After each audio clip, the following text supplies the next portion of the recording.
ബഹുമാനപ്പെട്ട മേയർ ഒരു കാര്യം മനസ്സിലാക്കണം. 1-2 കൌൺസിലർമാരുടെ പിന്തുണയോടുകൂടിയാണ് മേയറായിരിക്കുന്നത്. അതെല്ലാം മാറി തിരിഞ്ഞു വരാൻ വേണ്ടി അല്പസമയം മാത്രം മതി എന്നുള്ള കാര്യം കൂടി നിങ്ങൾ ഓർമ്മിച്ചിരിക്കണമെന്നുള്ള കാര്യം ഞാനിവിടെ സൂചിപ്പിക്കാൻ വേണ്ടി ഞാൻ ആഗ്രഹിക്കുന്നു. അങ്ങനെ വല്ലതും നടന്നു കഴിഞ്ഞാൽ പിന്നെ ഈ സമരം നടത്തുന്നതിന്റെ മുന്നേ കൂടെ ഇങ്ങനെ ചീറിപ്പാഞ്ഞ് നിങ്ങൾക്ക് പോകാൻ വേണ്ടി പറ്റില്ല എന്നുള്ള കാര്യം കൂടി ഞാൻ ഓർമ്മപ്പെടുത്തുവാൻ വേണ്ടി ഞാൻ ആഗ്രഹിക്കുകയാണ്. നമ്മുടെ തലസ്ഥാനധാരിയിൽ ബഹുമാനപ്പെട്ട മന്ത്രി 2 മന്ത്രിമാരുണ്ട്. അതിൽ ഒരു പ്രധാനപ്പെട്ട മന്ത്രിയാണ് വട്ടിയൂർക്കാവിലെ മന്ത്രി എന്ന് പറയുന്ന കാപ്പ കേസിൽ ഉൾപ്പെട്ടിട്ടുള്ള സുഗതന്റെ വാർഡ് വരുന്ന പ്രദേശത്തെ MLA ആയിട്ടുള്ള ശ്രീ മുരളീധരനാണ് അദ്ദേഹം മന്ത്രി.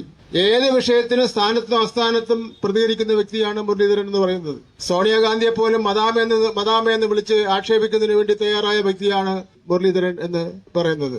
കോൺഗ്രസിന്റെ നേതാവായിട്ടുള്ള പട്ടേലിനെ, അഹമ്മദ് പട്ടേലിനെ അലുമിനിയം പട്ടേൽ എന്ന് പറഞ്ഞ് വിളിച്ച് അപമാനിച്ച വ്യക്തിയാണ് ഈ മുരളീധരൻ എന്ന് പറയുന്നത്. ഇവിടെ 39-40 പേര് മരണപ്പെട്ടിരിക്കുന്നു.